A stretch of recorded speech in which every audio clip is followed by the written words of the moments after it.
Today we're going to talk about the animated series Invincible, an adaptation for a comic series of the same name produced by Image Comics. It follows a young man named Mark Grayson as he starts developing powers that he inherited from his father Omniman, a famous alien superhero. Before we continue, I highly urge you to catch up on this show if you haven't already. There's a huge ass twist at the end of episode 1, and if I spoiled it for anybody, I'd absolutely hate myself. Otherwise, please enjoy this review of Invincible. I'll put some coffee on.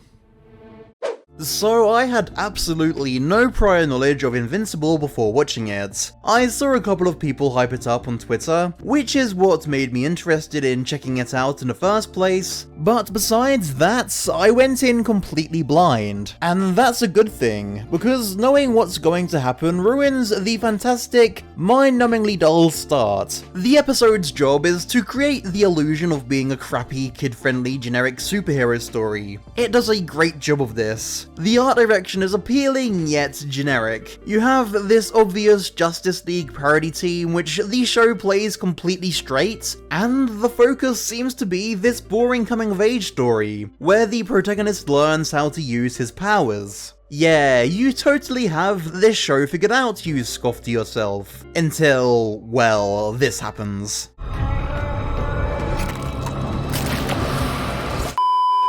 It's hard to make dark and edgy superhero stories stand out these days, when that's pretty much the standard. With that being said, I truly believe this show actually does something fun, interesting, and new with the concept. It actually transforms the genre, asking what happens when you throw this generic and normal superhero kid into this brutal and ugly world he once thought was exciting and wondrous. We learn the truth of how things work around here at the same time that Mark does, and I think it's really clever to make the audience experience that same tonal shift as the main character experiences. It creates a strong sense of empathy with what he's going through. There's this part I really like where Mark thinks he's managed to save a civilian, an old lady, so he brings her to hospital. Everybody else he tried to save died, but at least he managed to save this one person, right? In your typical superhero story, you might expect him to be cut some slack and that this woman will pull through. Hell, Mark was told that she would,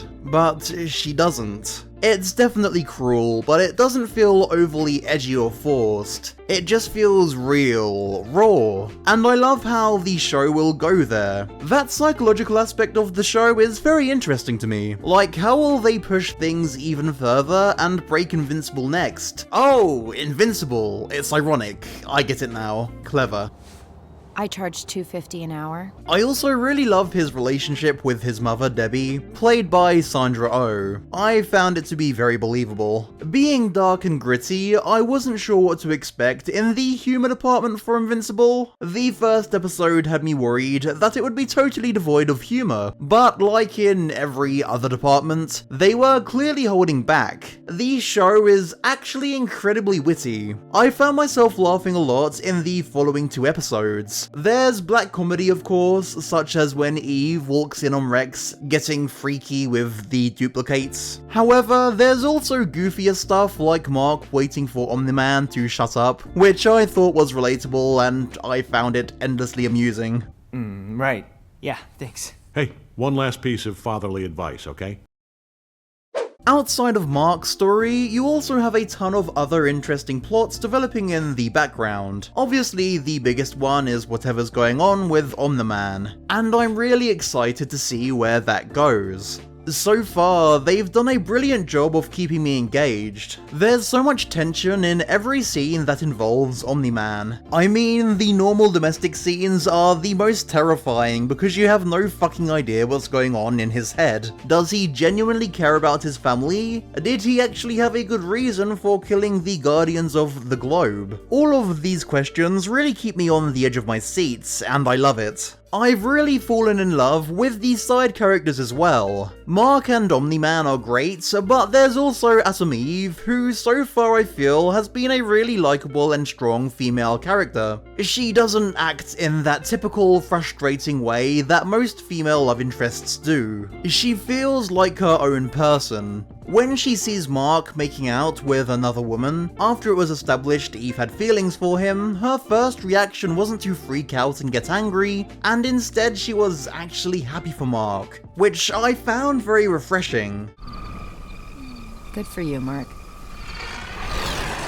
I like her a lot so far, and I'm begging she doesn't get back with Rexplode. I have to mention how much I fucking hate Rexplode, by the way. I can't unhear Jay from Big Mouth when he speaks. They're literally the same character, and I hope he dies soon. A dude is a freak. Another character I find really interesting at the moment is Robot. Although I don't know much about him yet, he fascinates me. I definitely didn't expect him to have anything shady going on in the background, which I guess is what I was meant to believe, seeing as the entire point of his character, I think, is that he's much more than he appears to be on the outside. He's clearly so much more than just a robot, yet that's all that people see. How can you understand? You're a robot. Like Invincible, his name has obvious irony behind it. Basically, the show is damn good. It constantly subverts your expectations and does everything it can to keep the audience on its toes. I can't wait to see what happens next, and if you guys are interested, I'll probably keep talking about it as new episodes come out. Like the video if you enjoyed it, subscribe for more videos by me, and don't forget to tell me what you thought about Invincible in the comment section down below. Thanks so much for watching, and I'll see you next time.